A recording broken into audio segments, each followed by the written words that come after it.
Welcome everyone to the Fifth Estate. I'm Sally Warhaft, and it is a great pleasure to welcome our guests this evening, two gentlemen that will be so well known to all of you.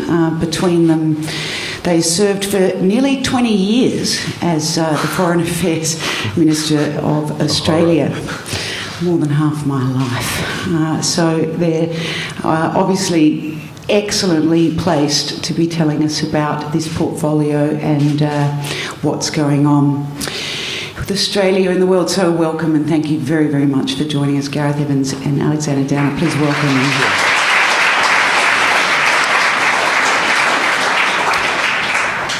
I want to start by asking you to tell us how you think Bob Carr might be feeling. Just a couple of weeks ago, he was a retired Premier. He now finds himself as the Foreign Minister. What would he be going through, do you think? Well, it's a bit of a trial by ordeal, and it is overwhelming when you take this portfolio on. I mean, I always likened it to sitting in the middle of a kind of a wagon train with the Apaches coming over the hills at you every day, wave after wave after wave, just things you had to react to, quite apart from the capacity which you wanted to be able to apply to think proactively and do things that weren't just reacting to events. But there's so many events and there's so many different parts of the world demanding your attention. There's so many issues in which you have to get the statement right, not screw it up, at least, preferably get it right. But it's just hard. It's very, very hard. And it's hard enough if you've been in the game as a shadow minister and trailing every nuance of every development in every part of the globe and every slip on the other side for years on end. It's hard enough then to pick up the pieces, but very, very hard indeed to pick it up when you've been out of the game for a while and just coming into it. And it needs a high order of intelligence ability to be able to do it, as Bob Carr unquestionably has. I think and the advice I've given him is not to underestimate how incredibly difficult this job is. I was a career diplomat for a number of years. I've always interested in foreign policy issues. Yes, I was Gareth's shadow minister for a year or so. Played a lot of games during that year. But I turned up as the foreign minister thinking I knew a lot about this portfolio, and I was overwhelmed with a sense after a few weeks in the job with how little I knew. So I was the sort of person who read foreign policy in the media. I followed foreign policy debates. I travelled a lot, and yet in spite of all of that, I was astonished really at how much I had to learn when I was first in the job. And Gareth's completely right. You have issues coming at you by the thousand load. So people are always ringing you, telling you about some disaster somewhere in the world. And you have to think, well, now what am I going to say? What am I going to do, really? Can we do much? Though sometimes we can. But what am I going to say about that?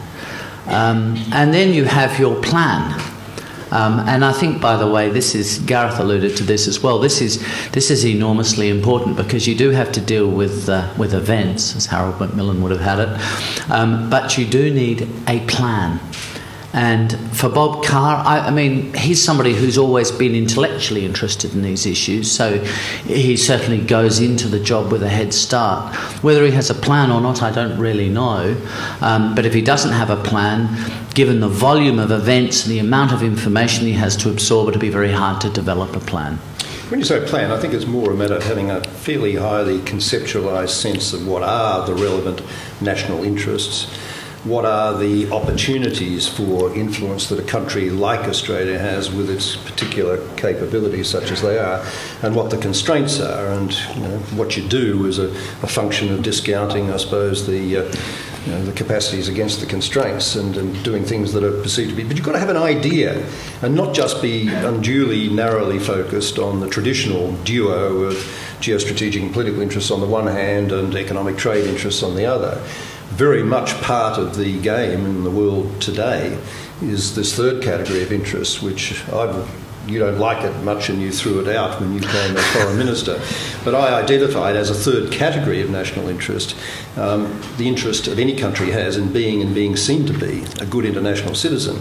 And this was a way of conceptualising the need to be able to deal with what Kofi Annan has called problems without passports, the transnational issues, whether it's weapons of mass destruction or whether it's unregulated migration flows or whether it's atrocity crimes or whether it's health pandemics or whatever. Is that something, though, that really needs promoting? Is not the idea of that sort of good international citizenship, isn't it just understood or not? The importance of it, and I've often said this, is not to think of Australia getting engaged in these sort of issues as somehow the equivalent of Boy Scout good deeds, as just implying sort of moral values and things you do because you should. No, you do this sort of stuff because it is very much in your interest to do it and to do it well, because so many of these problems are the sorts of problems that no country can redress by itself. You do need cooperative action.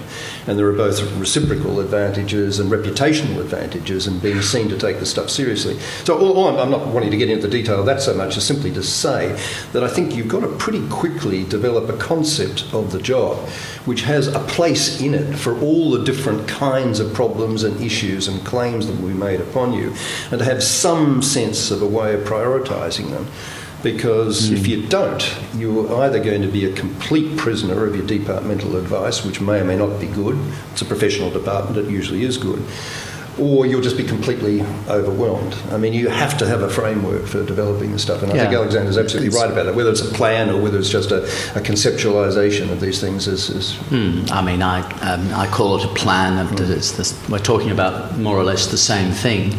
I mean, Henry Kissinger has often said that you have to have thought about foreign policy first and worked out what you'd like to do before you become the foreign minister. Otherwise, at the point I made earlier, you'll just be overwhelmed with events. There is another thing, by the way. People think of foreign policy maybe in conceptual terms, which you need to, but you have to remember that you're dealing here with human beings. And dealing with the other foreign ministers of the region and the world is absolutely critical. And over time, and that's the advantage we both had, because we were foreign ministers for just so... I mean, it's embarrassing to think this poor country only had us as its foreign ministers for 20 years. Surely Australia deserved better. But you were longer than me, Alexander. Well, you always like to remind I know that hurts. I know that hurts. I know that hurts. It's neither here nor there to me. But I just want to make this point. Networking is as it is in almost every walk of life, incredibly important. The fact that, you know, after we'd been in this job for a number of years, we could pick up the phone and ring the Secretary of State or the Chinese Foreign Minister or the Indonesian Prime Minister, of course, a person you get to know extraordinarily well, is a massive advantage. Now, somebody like Bob Carr, I mean, he doesn't know these people. He's come into the job and he's thinking to himself, well, how am I going to get on with them? I've met 3 foreign ministers since he's become the foreign minister, and they've always asked me, well, what did I think of Bob Carr? And needless to say, because he's the foreign minister of my team, Australia, I've given him a fantastic review. He's also which I won't repeat here because I know there are media here and wouldn't want the Liberal Party to be praising the Labor Party too much. Well, I bet Alexander, those questions were much more about personality than they were about ideology. Yeah, no, they were. And you're right about that. Because that matters more. What's he like? Is he a good guy? You know, not so where is Australia going to come from? What is he? Tell us the review. Well, I mean, obviously, he is the Foreign Minister of Australia, so, and I am Australian, so when I'm asked questions like that by other foreign ministers, I make positive comments. I mean, I've said of Bob Carr, he's somebody who's intellectually strong, he has a long interest in foreign policy.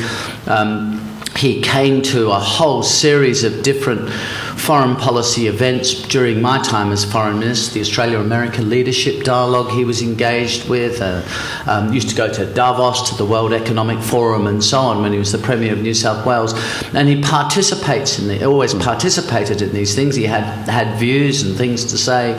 So my point is that this is somebody who comes into the job with a lot of interest, and he'll be hardworking and enthusiastic.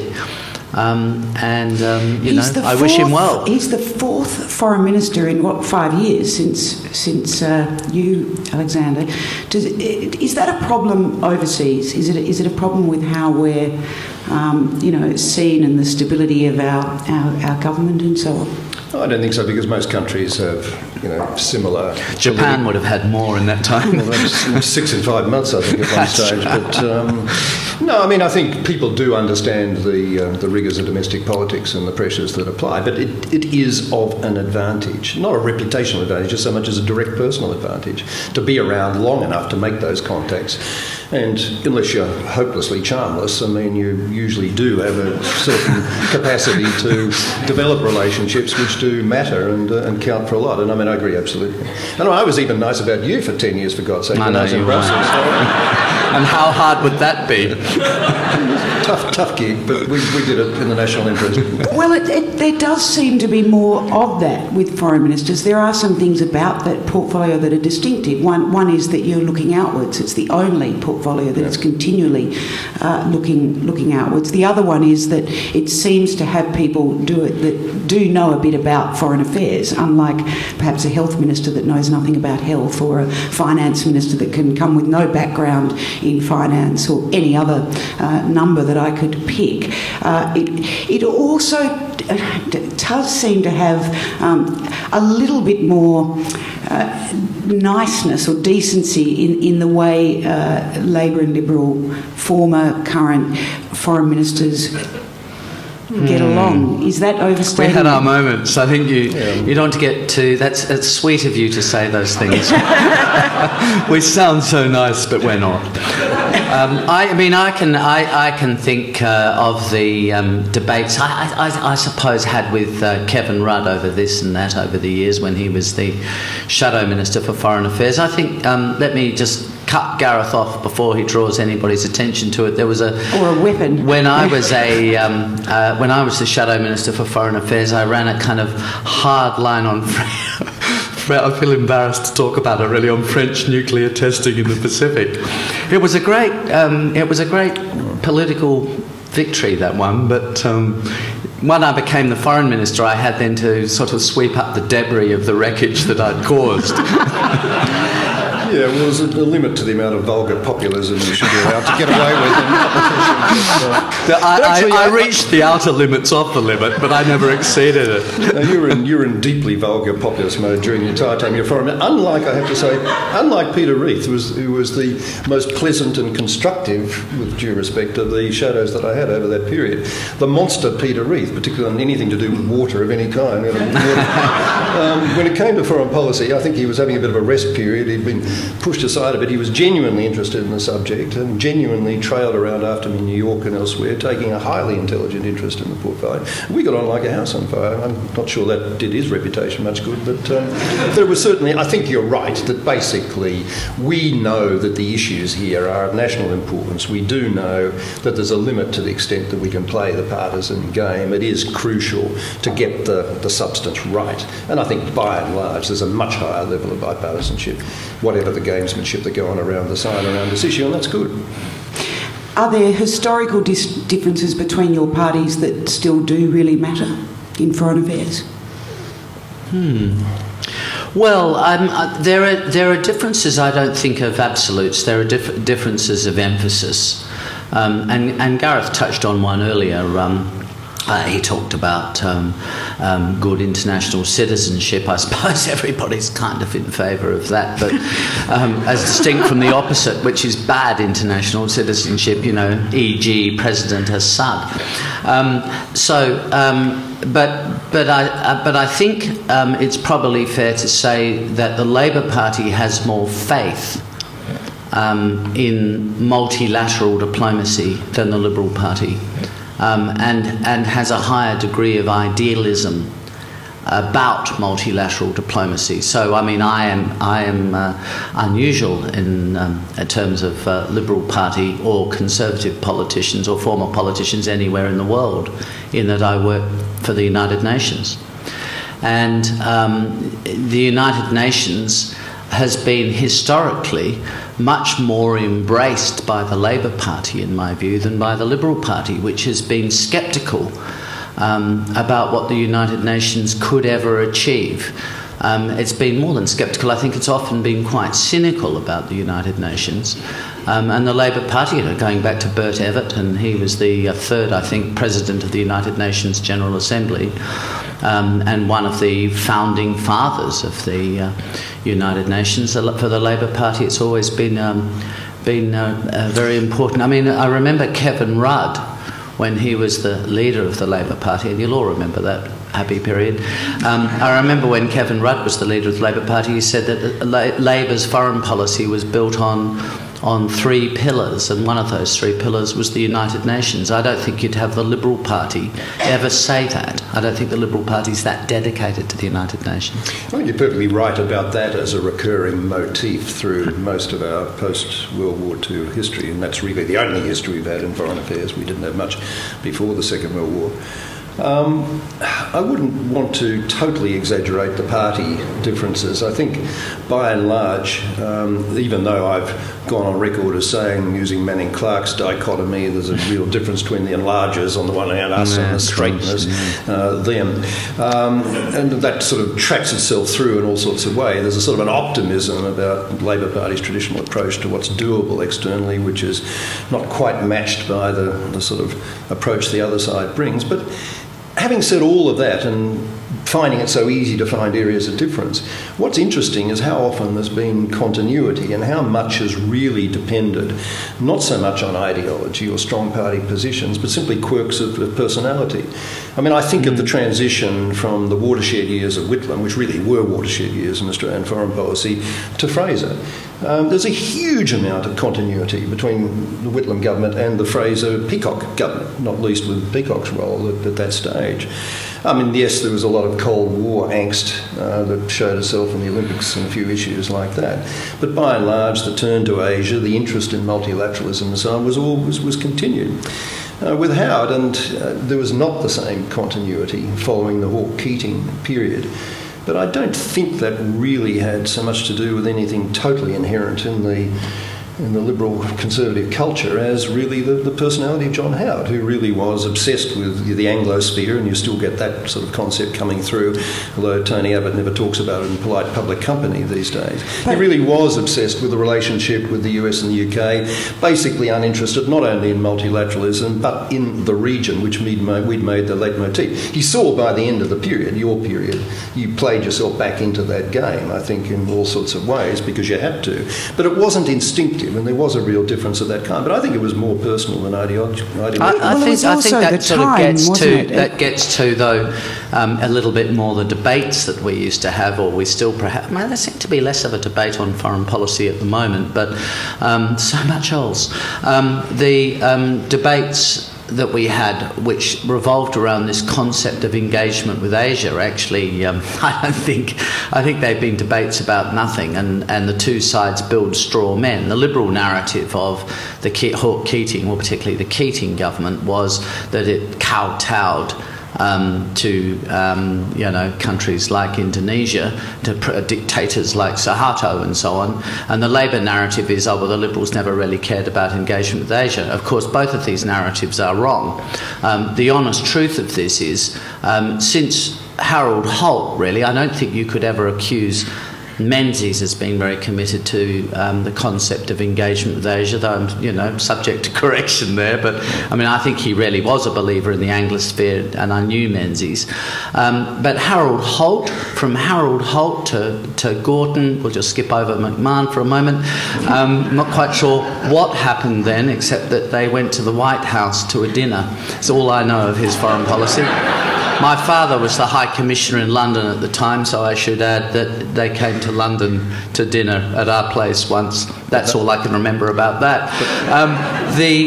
To Whitlam, of course, no stairs. To Whitlam, to Fraser, and then so on, up until the modern times, there has been a continuing focus in Australian foreign policy on this theme of engagement with Asia. And it's been interpreted sometimes in different ways. But if you sit down with John Howard and talk to him about foreign policy, he will say that one of his greatest achievements in foreign policy was the way he managed the China relationship, and another the way he managed the Indonesia relationship. We went through, of course, some turmoil with Indonesia over East Timor, but you know, and if you talk to Gareth and to Hawke and to Keating, they'll all have a narrative about the great things they did in Asia, and they'll want to tell you all of this. And that tells you something. That tells you this is what they were trying to achieve. So it's a constant of Australian foreign policy, and quite rightly so it should be.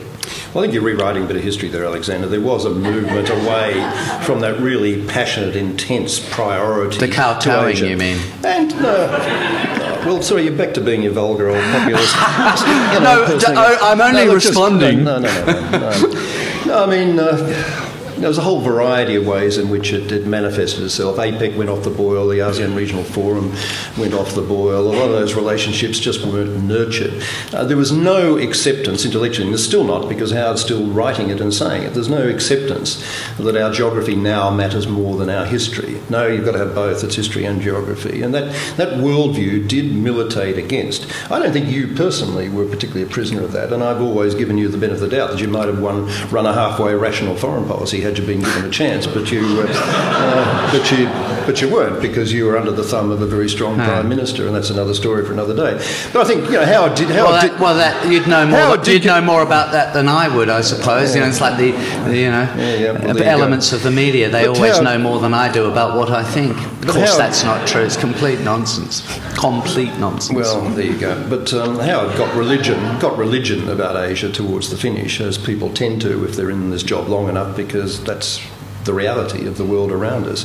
And I think, you know, did reasonably well actually in the last 2 or 3 years. I'm not critical of that, but I am critical of what was a very visible shift away, as well as the shift away from multilateralism. One of the differences in your tenures, I mean, you both had crises and, I mean, countless things that you had to face up to without warning. But I think that, Gareth, you didn't get a September 11, a sort of monumental event that involved our very way of life, apparently. What was that like, Alexander, to have to confront that event? John Howard was in Washington when it happened, which I always wondered whether it had a particular influence on his reaction to it. Were you in complete harmony?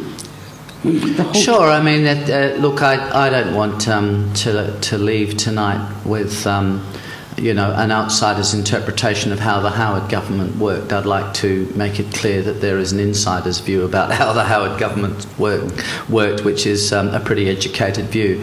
Howard and I had, in our positions as Foreign Minister and Prime Minister, a very close relationship. I think I'd say of Howard, in his early years as the Prime Minister, he was less interested in foreign policy than in his later years. But that's true, but not less interested in Asia. His early trips as the Prime Minister were to Asia, to Indonesia, Japan, China. He had a great passion for the relationship with Japan, and we did many great things with Japan over those years. So, I mean, I want to steer the conversation away from you know, point scoring, and make the point that, of course, events do somewhat determine what you're able to achieve. And certainly in terms of public debate on foreign policy, despite the fact that, you know, we negotiated the Lombok Security Treaty with Indonesia, which I think is a high watermark in our relations with Indonesia. We got Australia into the East Asia Summit, which was a fantastically difficult thing to do, and I think will be wonderful for Australia, not now, but in the long term. I think over the next 20 or 30 years that will be seen as one of the great achievements in Australian foreign policy. The Iraq war, the Afghanistan war, because today the media is full of the issue of Afghanistan, flowing out of the events of 9/11 came to dominate a lot of media time. And so outsiders would often perceive that the government became completely focused on those issues. Certainly the government was very focused on those issues, and rightly so. But that shouldn't ever detract from what actually happened on the inside, which is that we continue to make, as the previous government did, as Gareth did in his time, a massive effort on the agenda in Asia. So in terms of prime ministerial time, 9/11, it did preoccupy John Howard, and it was obviously a terrible occasion. And for me, I could see it was going to divert the global, I mean, rightly so, I'm not being critical of this, divert global attention. It had to. But it didn't mean that the other things that needed to be done should be set aside, and they weren't.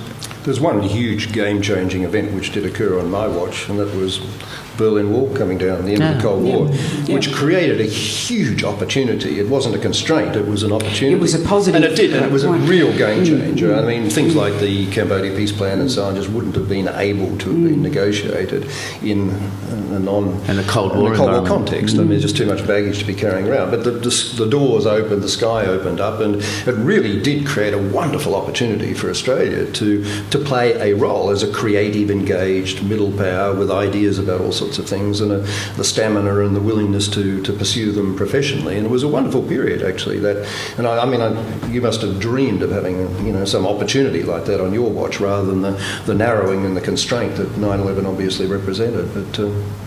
But it just goes to show that, I mean, you're very much in these jobs, the prisoner of events and overall.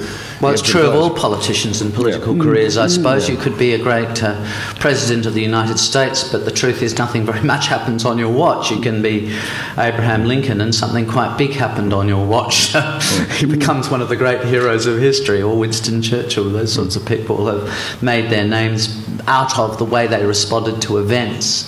So we were, to some extent, prisoners of events that came along and ambushed us or helped us.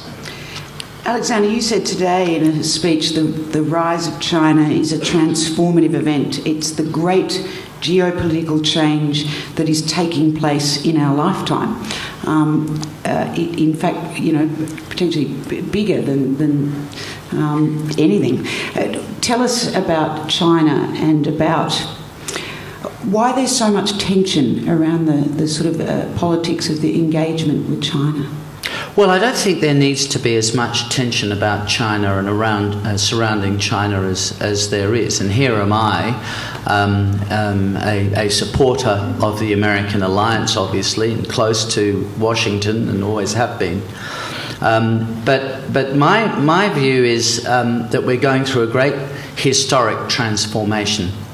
I always go back, I mean, you can debate this and it doesn't really matter, but I always go back to the 21st of October 1805, which was the Battle of Trafalgar, when the Royal Navy defeated the French and the Spanish, and basically the British, that was the beginning of the British supremacy.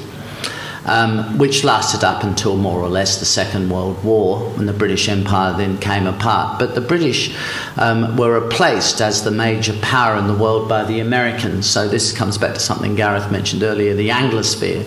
So all of you, all of your parents and your grandparents and so on, back a long way, have lived in a world which has been dominated by the Anglosphere. Often it's been challenged, but it's successfully seen off those challenges. And now, I don't think it's so much being challenged, but now there is a great transformation taking place with particularly the rise of China. Some will say the rise of India as well. So go back again 300 years. About 50% of global GDP 300 years ago was generated by China and India. Then you had the period, as the Chinese would say, of great humiliation, European empires and so on, and China feels it's coming back, it's getting back into the right space. I think the lesson of history here is when you have a new and a great emerging power, you need to give it space, accommodate it, and engage with it.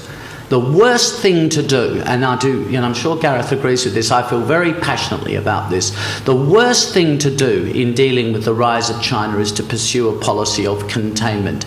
If you call China your enemy, it will become your enemy. China is not the Soviet Union. And it is not trying to export ideology or a political system. It's trying to, build its economy. So I think for us, this is, comes back to this whole concept of Asian engagement. We are an Asia-Pacific country. We don't take our lead on how to deal with China from the British government or the French or the German governments, the European Union. We need to make our own way, develop our own approach and build our own relationship with China, which is predicated on the notion of engagement with China and more broadly engagement with our region, not alienation from China and pursuing a policy of sort of de facto containment. And I think that's the risk.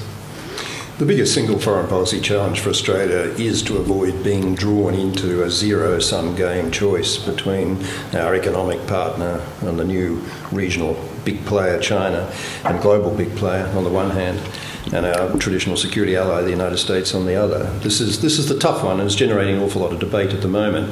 I think we've got to do a bit more than just say, as Alexander did, although I agree with him, we shouldn't be suckered into embracing any kind of containment notion towards China. That's absolutely wrong-headed. But a bit more than that, I think we need to avoid the kind of language that Washington is still just a little bit inclined to use in this context. The language of leadership, the language of maintaining primacy, the language of predominance.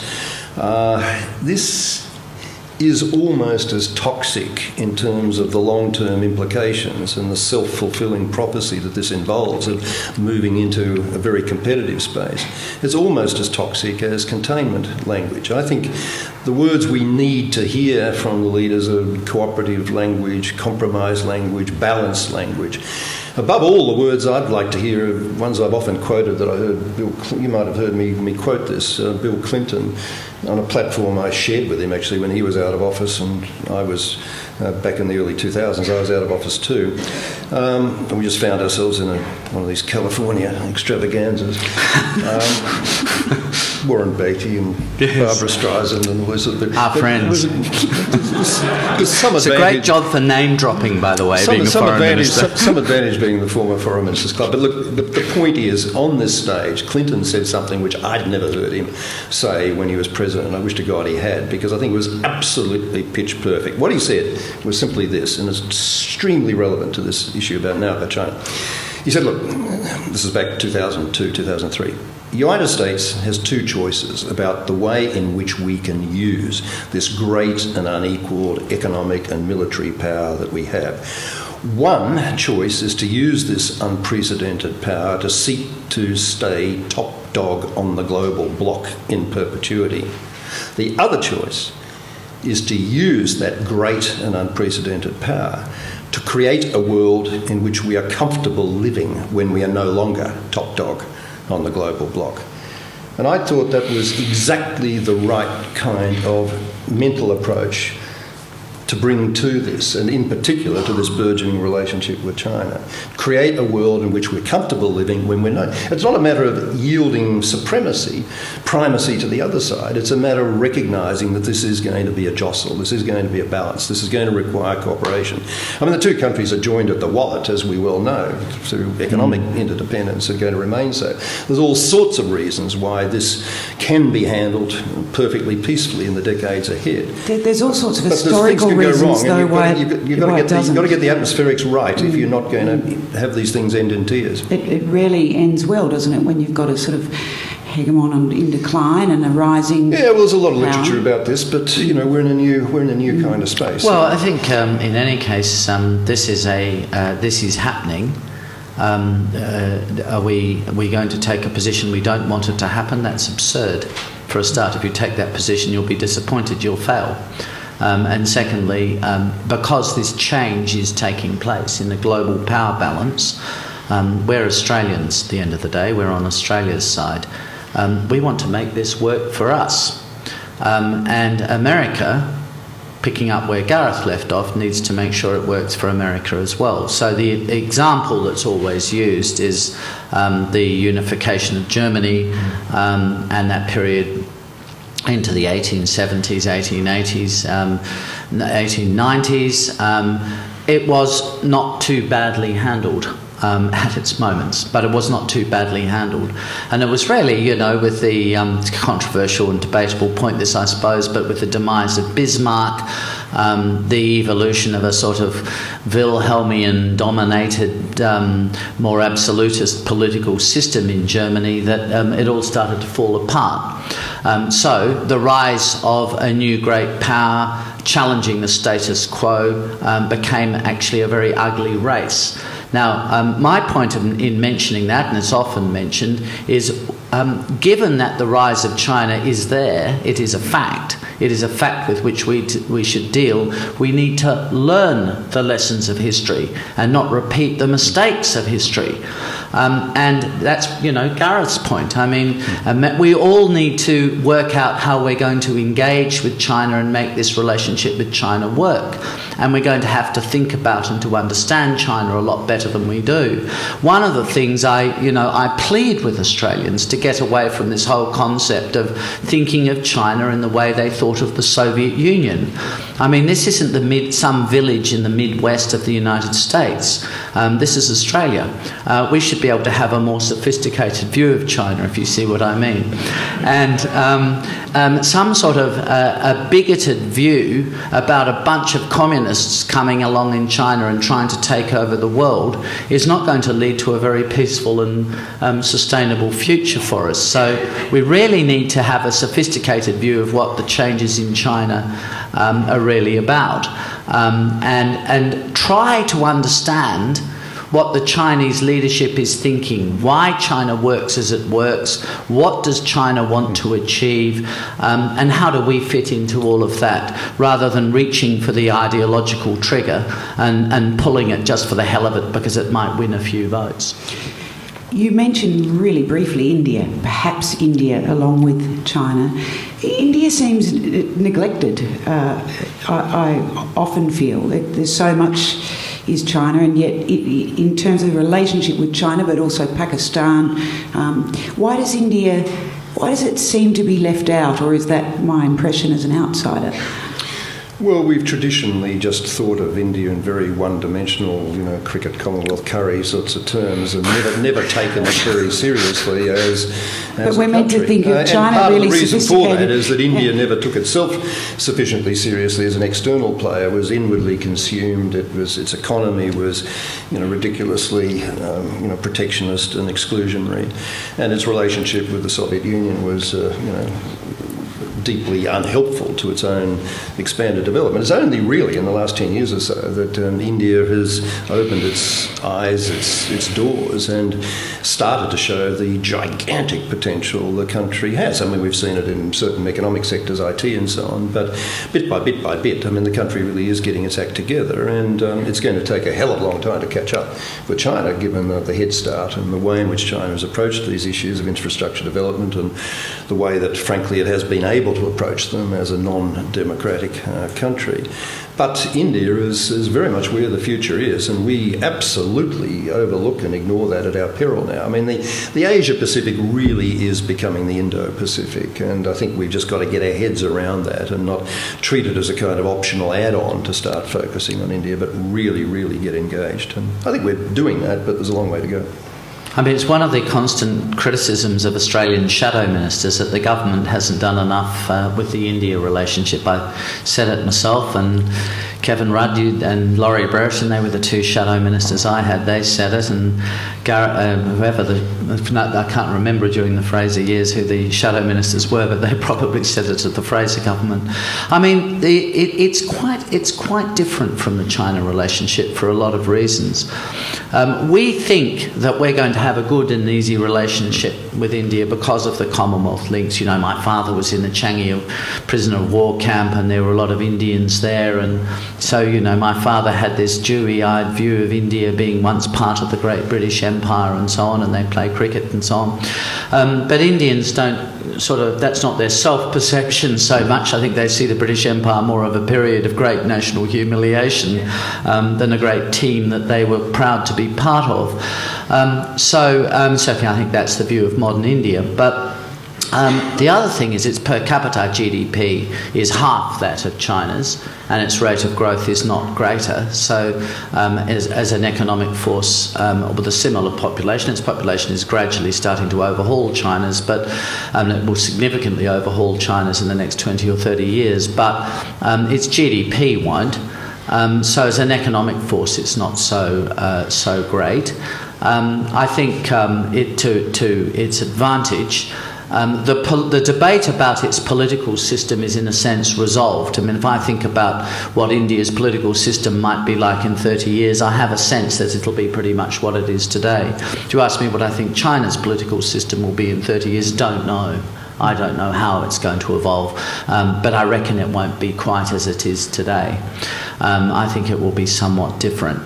So the other thing about India is its foreign, I mean, sort of the point Gareth makes, its foreign policy is very locally based. I mean, they are totally preoccupied with the issue of Pakistan, to some extent Afghanistan, because of Pakistan and their other neighbours. You might think that they're very preoccupied with China. After all, they went to war with China in the early 60s. And unsuccessfully so.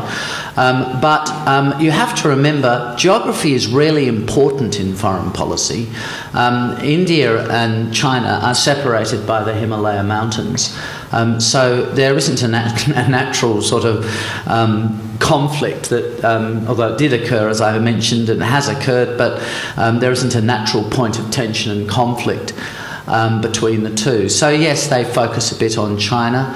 They see themselves as having a balancing role with China, but they are very, very locally focused. I mean, on in particular these days, Pakistan, Afghanistan, and so on. And then where does Australia fit into all of this? I often say in answer to questions about India, what is the opposite of love? And people think it's hate, isn't it? Of course it's not. The opposite of love is something worse than hate. It's indifference. And that's the trouble. I think India is pretty indifferent towards Australia. We don't sort of geopolitically matter very much to India, and we're not, as we are with China, enormously important, and what Japan and Korea, enormously important in terms of being able to drive their economies with our natural resources. So India I think we will become more important to India as time goes on, but I think this is going to be a really hard relationship for us. I was disappointed with what we as a government achieved with India. I thought it would have been great if we could have done more. Great democracies. We were once stood side by side against totalitarianism. We love all the same games and so on. If you go to the Lok Sabha, it's just like the Australian Parliament in many ways. But no, they've been very indifferent towards us. Yeah, but as the geopolitical environment is changing, the Indian Ocean is becoming more important. Blue water navies are starting to get competitive. India sees us as a player, as they are a player there. They're beginning to see the larger pieces in terms of China. They're not talking containment language, but they're nonetheless talking increasingly sort of balanced language. Power balance language, and Australia is seen by them as punching way above its population weight in terms of the power that we can project around the region, and I think therein lies the potential for quite a sophisticated and much more nuanced and constructive relationship in the future, which has got multiple dimensions to it. It's got a military geopolitical dimension, got a strong economic dimension with the resources trade and so on, and you know, the politics I think will follow from that. Yeah, we need to work at it anyway. Our remoteness, I mean, we're sort of less remote nowadays, aren't we, particularly with a shift to Asia, but it still must, even the practicalities of being a foreign minister, you can't just, you know, hop to Europe and not expect to pay for it, or to wherever you need to go. How much does that impact on the jobs that you did? I think distance is a state of mind, and if you're just used to, you know, spending 18 hours on a plane. Not the plane travel, but the in the way you're seen as a foreign minister. Sorry, you know, from Australia. politically. As omnipresent as we were and still are around the world, I think people don't realise how far it is until they actually come. I don't think that's an issue now. It really, tyranny of distance, perceptions of irrelevance, perceptions of marginalisation, both by ourselves and by others about us. I think most of that's pretty gone now. I don't think that's an issue. I think there is a different sort of an issue. Yes, I mean I feel the long journeys a bit. Tomorrow I'm heading off to New York, so my heart is in my boots about the length of the journey I have to make to get there, I have to say. I don't like those journeys, and you have, as the Foreign Minister of Australia, to spend your time constantly on an aeroplane. I mean, you think the nearest foreign country to Australia is Papua New Guinea. To get from, say, Melbourne to Port Moresby, that's quite a task. That's beyond Cairns, remember. Or New Zealand, you want to go across to Wellington. Well, Wellington will be closer than Port Moresby, I guess, but... like I said, I think this audience has sort of got the geography. But I'm just making the point that wherever you go, it's a bloody long way. It's 3 hours or something, isn't it, even to Wellington or Port Moresby. So my point is a different one. My point is... I should hope so. My point is that geography matters in a broader political sense and not in terms of the amount of time it takes. So I spend a lot of time now working in Cyprus. 1 million people live in Cyprus, little island or smallish island in the Eastern Mediterranean. You know that geography. An incredibly sensitive issue, which generates enormous debate and focus. And that's a function of where it is. Israel, ditto. Not 6-7 million people in Israel, but an incredibly important place. Its geography is partly of its history too, but is partly a function of that. The thing to say about Australia is its geography is actually remote. And therefore, geopolitically, we have to make more of an effort. Not just in terms of the amount of hours you spend in the plane, but we've got to make more of an effort as a country to establish our presence. We are never at the vortex of some controversy, or almost never. I mean, sometimes our media like to project us as that, you know, the whole world is watching Australia on plain tobacco packaging. There's a bipartisan issue, I understand. Plain tobacco packaging. The whole world, I heard somebody on television say, is focused on the High Court case in Australia. Bullshit. The whole world doesn't even know Australia has a High Court. Don't be ridiculous. I mean, and that's a function of geography, quite from anything. I mean, Australia is a fantastically successful country, the 15th biggest economy in the world. It's not a small country, but you have to work hard to be a player as an Australian foreign minister, despite the strengths of the country, simply because it's a little bit remote. You're the British Foreign Secretary. It's 1 hour by plane from London to Brussels, to the capital of the EU. So it's a different world. One way we could make ourselves a little bit less remote is by having a decent foreign representation around the globe, and this is a shocking story to tell when you think that we've got less than 100 missions, which puts us in OECD terms right down, along with Ireland and Iceland, at the bottom under about nearly 30 other countries. We just haven't been serious about that representation, and there's a bit of symbolism associated with that. It's not that missions by themselves are necessarily great spearheads for public visibility. They're not. But it's part of the attitude, the state of mind. Are you a player in all these different places, or are you not? And being where we are geographically, we've got to work in other ways to make ourselves a player, and one of them is through a more effective and diplomatic representation. So I think that's something which you and I would have common ground. I reckon that's a really good point, and a really important point. I must confess, I'm sure Gareth did the same. I tried to persuade my colleagues every time a budget came around that we ought to open another mission here and another mission there. I used to get DFAT to draw up a list of prospective missions that we could go and argue for the Expenditure Review Committee of Cabinet. But it doesn't matter which party is in power. I think the Treasury and the Finance Department are sort of implacably opposed to missions overseas. And it was we opened, I don't know, in my time we must have expanded our diplomatic representation by about 4 missions. Yeah. It might have been. We closed one and reopened it. That was Copenhagen. Well, what are we doing closing it in the first place if we then have to reopen it? The other thing, Alexander, we ought to do, and that's take very seriously Security Council membership, which I have to say was one of the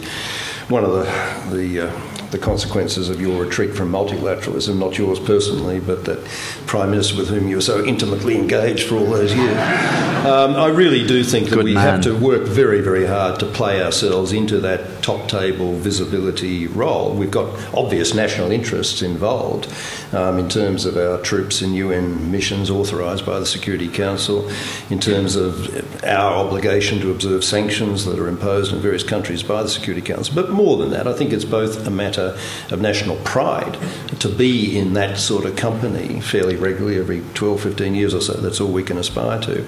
And it's also a matter of broader-based national visibility, reputational interest, and we abandon that at our peril. Again, you've got to work hard, being where we are in the world, to be taken seriously, and that's one of the ways of doing just that. Well, I'd say 2 things about that. The first is that DFAT, interestingly enough, have never been enthusiastic about running a Security Council campaign on the grounds that it's very expensive. You get there, you're only there for 2 years, and let's face it, the Security Council is run by the P5, by the 5 permanent members who all have a veto.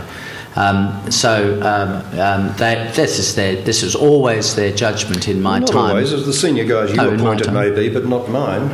Well, we didn't make political appointments at the head of DFAT, or the people at the head of DFAT. They were they were career civil servants. But this was the advice. Your political appointments. Well, good on you, because they were good. Congratulations. But the second point I was going to make is, don't forget that in October this year, the great moment arrives when there is a vote in the United Nations General Assembly for the non-permanent seat. 2 non-permanent seats from the West Europe and Others group, which is our group, to the Security Council, and we're running against Finland and Luxembourg. Now, you might think Finland, that's 5 million people, part of the European Union though, and Luxembourg, how many people do you think live there? 350,000, something like that, live in Luxembourg. It's a tiny place. You'd think we could beat both of them pretty easily. We have to work at this. Do we have consular representation in those 2 places? We don't. No, we have no. Our embassy in I don't think that Stockholm. would win their vote. No, but we don't need their votes. Get someone over there to find out what's going on. We don't need their votes. Well, we don't need their votes. You can do that in New York, but we know we need all sorts of votes. We need a majority of the 193 members of the General Assembly. We're putting a lot of effort into this, and I think Gareth and I should do everything we can to try to make sure we win, because regardless of whether it was wise to run this year, we have to now try to win, because if we lose this election in October, it will be truly embarrassing for Australia. We've got time for a few questions. If you have a question, put your hand up and somebody will come with a microphone. Hi. Sorry. Yep. Sorry. Okay. There's a man back. The gentleman first and then you second. Sally, I'd like to thank the Wheeler Centre for organising this fantastic event. It's been really good to hear both sides of Australian politics talk about the importance of the foreign portfolio. I'm here tonight representing the United Macedonian diaspora in Australia, and one of the question that I've got is that, or the statement that I'd like to make is that Australian foreign policy on the Republic of Macedonia is at odds with its friends and allies such as Canada. Ask a question. We haven't got time for a statement yet. It's also at odds with our own stated values, and I'd like to ask both former foreign ministers how this situation has been allowed to continue up to this present date, because really it's injustice as we see it from our end. Well, bearing in mind I work for the United Nations, let me just make a couple of quick points. First of all, it was me who agreed that we would allow the former Yugoslav Republic of Macedonia to open its embassy in Canberra. after for a long time we hadn't allowed that. So it does have an embassy. And the second thing to say is that, as you probably know, the Secretary-General has a special advisor, Mr. Nimitz, who is working on trying to resolve the nomenclature issue, the debate between the former Yugoslav Republic of Macedonia, yes, and Greece. And I very much hope that Mr. Nimitz will be able to find a satisfactory formula, and then this issue will pass on. There's a lot of loopy debates around the world at the moment, but that debate over the name of Macedonia is one of the loopiest of the lot, and I really do think it's a tragedy that that hasn't been able to be resolved much earlier. But you guys equally would make life a little bit easier with Athens if you stopped building statues in the main square of Skopje for Alexander the Great. So please just think about the necessity to make a little bit of compromise either way if we're going to resolve this issue once and for all. Thank you. Yes, thank you. Thank you for taking my question. I'm a student studying sustainability of environment and society, and I would like to know what you consider to be the foreign policy implications for Australia regarding climate change and the displacement of persons as a result of perhaps rising sea levels or climate-induced events. In other words, what do you consider to be the priority in foreign policy formulation for such matters? Well, that's a huge question, but I'm a climate change, enthusiast. I think we did as well as we possibly could have. Unhappily, it wasn't enough in Copenhagen. I was pleasantly surprised by the positive developments coming out of Durban, so maybe some momentum is reasserting itself. I do think we have to play a policy leadership role on this, being perceived as we are to be such, big per capita emitters and contributors to this problem. But don't let anybody pretend it's an easy one. It's not a central foreign policy issue, it's a whole of government issue, and it's one on which there are obvious partisan differences. But I think any country that takes the future seriously has to take this issue seriously and make it a subject of very, very strong commitment, and if humanly possible, bipartisan commitment. Well, I think in terms of whatever the cause of an island sinking, if a population, particularly you're thinking of the Pacific Islands, I suppose, thinking of places like Tuvalu and Kiribati and so on. So there's been much. There hasn't been much. There's been a little bit of focus on this. I think. There isn't a debate about resettling people if they have to be resettled. Of course, we would make a contribution. Why wouldn't we? They're happy to make a contribution to resettling people. You'd have to take into consideration where they want to be resettled. So, it'd be nice to ask them. And as you know, with the climate change issue,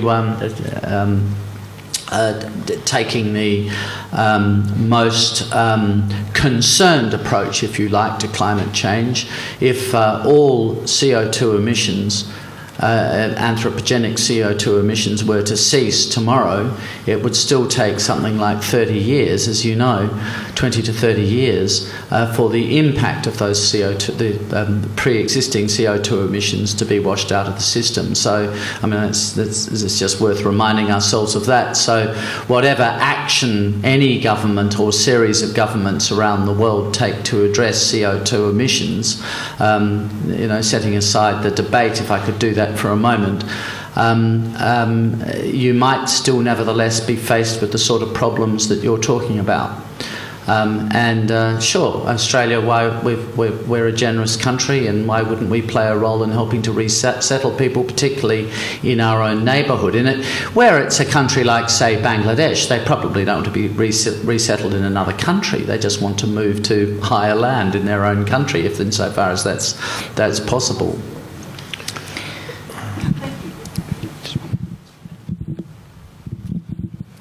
Hello. My question is about the willingness or reluctance of individual nations to become part of their region. The European idea that only regions can sort of survive in the modern world, only regions acting together can survive global risk, is a good one, but it may not survive the breakup of the Eurozone. If an idea like that fails, is that likely to have implications for our own attempts, or our attempts in our own region to establish something like the EU? Well, establishing something like the EU in our region is going to be pretty hard work, but I agree with you in the significance of that. I mean, I think Alexander will probably agree with me that of all the conflict prevention enterprises that have ever occurred anywhere in the world, by far the most significant was the establishment of the EU, and in a stroke, getting rid of centuries of the potential for warfare, and it would be an absolute tragedy if that were to break apart. Trying to do the same in our own region, in particular for Australia to play itself in, I mean, it's very, very hard work, as we've seen with the history of APEC and these other attempts to build even the beginnings of regional free trade agreements and so on. It's a long, long haul ahead. But there are many parts of the world where the regional issue is alive and well, has a lot of resonance in Africa and subparts of Africa, West Africa, Southern Africa and so on, East Africa. The concept of trade groupings, economic groupings and geopolitical groupings with common enterprises and so on is becoming an increasingly important part of the working vocabulary of everybody in those areas. And I think, this is the way of the future, and we ought to be working very hard to maximise that dynamic to the extent that we can in our own region. Well, I'd be very careful about drawing analogies. And you never make foreign policy by analogy, is an old and a good saying, but drawing analogies between what's happened in Europe with the European Union and what could happen in Asia. I mean, you can think about Africa and SADC and ECOWAS, and you can think about Mercosur in Latin America and so on. None of these have achieved APEC and so on. None of these have achieved anything like what the European Union has, if you like, achieved, and nor do they aspire to. And personally, I think the establishment of the euro on the basis on which it was established was a huge mistake. I think that has been a huge mistake. And I'm hoping, like hell, the euro is going to see it through, and I think it might. I'm not sure that I'd go quite as far as Mario Monti, the Italian Prime Minister, has gone recently in saying the worst is behind us. They just need to really, really concentrate on trying to make this work.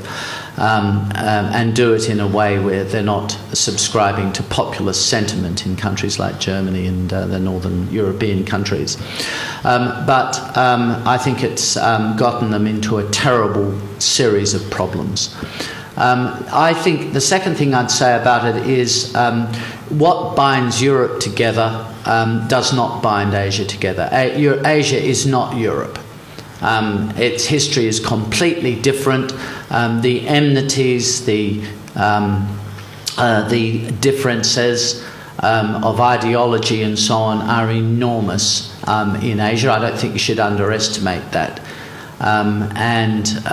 We need to try to build regional institutions, as we are with APEC, the ASEAN consultative process, ASEAN itself, the consultative process, the ASEAN Regional Forum, and I mentioned earlier the East Asia Summit, which is very important. Which I think that's right. I think it is potentially going to be the premier. I hope it will be, by the way, the premier institution in the region. I've never been quite so much of the view that APEC ever can be, for a lot of reasons. But none of these institutions is going to replicate the European Union between now and this time the next century. You could say ever, ever, ever. Nobody has a clue. But single currencies, single regulatory environments, single market, yes. Let's hope that happens, and it's sort of somewhat happened. And APEC has been a driver of that. But to build the kind of political structure, like the European Parliament, the European Commission, the way the Council of Ministers works and all of that, that's not going to happen in anybody in this room's lifetime in Asia. It's not to be dismissive of what's been achieved in Europe, because it's impressive what they've achieved, actually. Yeah, I don't disagree with any of that. And one of the problems that, of course, Kevin Rudd had with his Asia-Pacific community concept that he set running was that people took the expression community as a capital C and as being a stalking horse for a European Union type concept, which was honestly never ever on the table. And I don't disagree with anything you're saying about the unreality of that, but we sure as hell ought to be working on some lesser objectives. time for a really quick last question. We'll get over high. Okay, it's going to be quick, but can I just mention that a year ago today, 3 children were killed in Homs by armed men. They were the relatives of a very close friend of mine. I lived in Damascus for 2 years, and I think there's a lot of terror that is being spread in Syria. Sheikh Qaradawi said on Al Jazeera last year that 1/3 of the population of Syria can be killed as long as the government is overthrown. That's fine. And yet we support the narrative, we support Saudi Arabia's stand, we support Al-Qaeda's stand, we support Sheikh Qaradawi's stand, not the people of Syria that are suffering from this terror, not from the Christians. 50,000 Christians have been... So it's our reputation that... The question is our reputation. Do we care what the people think, or is it just the big powers that we are close to? Look, the situation in Syria is very complex, and it's not a case of straightforward, one-sided violence. You're right about that. Some horrors have been perpetrated by the dissident forces and some that have been sailing with them, and there are question marks one can genuinely raise about the commitment of all of the opposition forces to respect for minorities like the Christians and indeed the Alawites and so on within the country. All of those are reasonable questions for the West being very cautious about rushing to embrace any kind of, for example, military intervention of the kind that was entirely appropriate in Libya in a very different environment. But that said, any apologia for the Assad regime and the monstrous behaviour, frankly, that has been perpetrated in Homs and Hama and so many other places, suburbs of Damascus, is really indefensible. I mean, these guys have put themselves beyond the pale of civilised discourse, and it's going to be very, very hard to get them back in their box and getting some kind of negotiated solution to this. I don't think a military solution is on the table. I sure as hell wish the international community was applying a lot more systematic pressure in the form of targeted sanctions and threats of prosecution, at least to the International Criminal Court and so on. And that threats of prosecution should extend even-handedly to those who have perpetrated horrors on the other side of this argument. But overwhelmingly, the problem has been the Assad regime. And I'm afraid I, for one, am not going to buy into the suggestion that the narrative has been wrong in that respect. It's a complex story. Very, very difficult to get the policy responses right. Very, very difficult in the aftermath of what was perceived to be the overreach by NATO and the international community and regime-changing operation in Libya. Very difficult to get policy coherence on this. But it's a hugely important issue to get right. And frankly, you know, the real target of our concern ought to be the Assad regime. I sort of think that, and I was hugely disappointed with the failure of the Russians and the Chinese to support Security Council resolutions on Syria. I thought that was a real setback for multilateralism. I suppose you could say that in the case of Libya, it was quite a breakthrough that the Security Council did support those resolutions. I rest my case, by the way. It doesn't matter how many of the non-permanent members of the Security Council voted for those resolutions. If Russia said no, it's no. That's not going to happen. Russia and China. China will never stand out alone in a situation like that. But I have another view. So understand that, and this is not. This is just in addition to what I've said, not to contradict what I've said. I think the Arab Spring just sounds so great when you're sitting there in a Western country and dictators are overthrown, and isn't it great that people have risen and democracy has arrived? Yep, I think that's sort of true. But prepare yourselves for a very, very different sort of Arab world. Now, one of the issues that I think is of interest to a lot of people in Australia who are Christian is that actually all this liberation has been very bad for Christians. In the case of in the case of, in fact, of most of the countries, including Egypt, I was going to focus particularly on Egypt here, the Coptic Christians have taken a hell of a hammering since the Arab Spring. So I think you do have to accept that when the voters vote, they're going to vote green, not as in Bob Brown green, but as in Islamist green. Now, some will vote dark green and some will vote light green, but you are going to end up with governments and societies which are much more Islamist than they have been. Yeah, and so called democracy. I understand. I said this is what a mistake. What a mistake this it is was a sequel. in Gaza. What this a mistake is it was to be freaked out by that. This is a sequel to what I'm saying. I'm not saying I'm opposed to this evolution. I think this is a phase the Arab world has to go through. But I also think that it's going to be incredibly difficult. And I just want to make this point. What do you think, generally, are the expectations of the people in the Arab world as a result of overturning these dictatorships, which we're all in favour of, right? We're all glad they're gone or are going. With Assad eventually will go. His regime will, I suppose, it'll eventually go. I'm not 100% sure about that. But what are the expectations of the people? Well, because I spend a lot of time in Cyprus, I spend also a lot of time going into the Arab world through the weekends and so on when I'm there. And I ask this question to people. So, what do you think is going to come out of this? That that their answer is invariably we're going to get higher living standards, we're going to get higher wages. Honestly, that is not going to happen.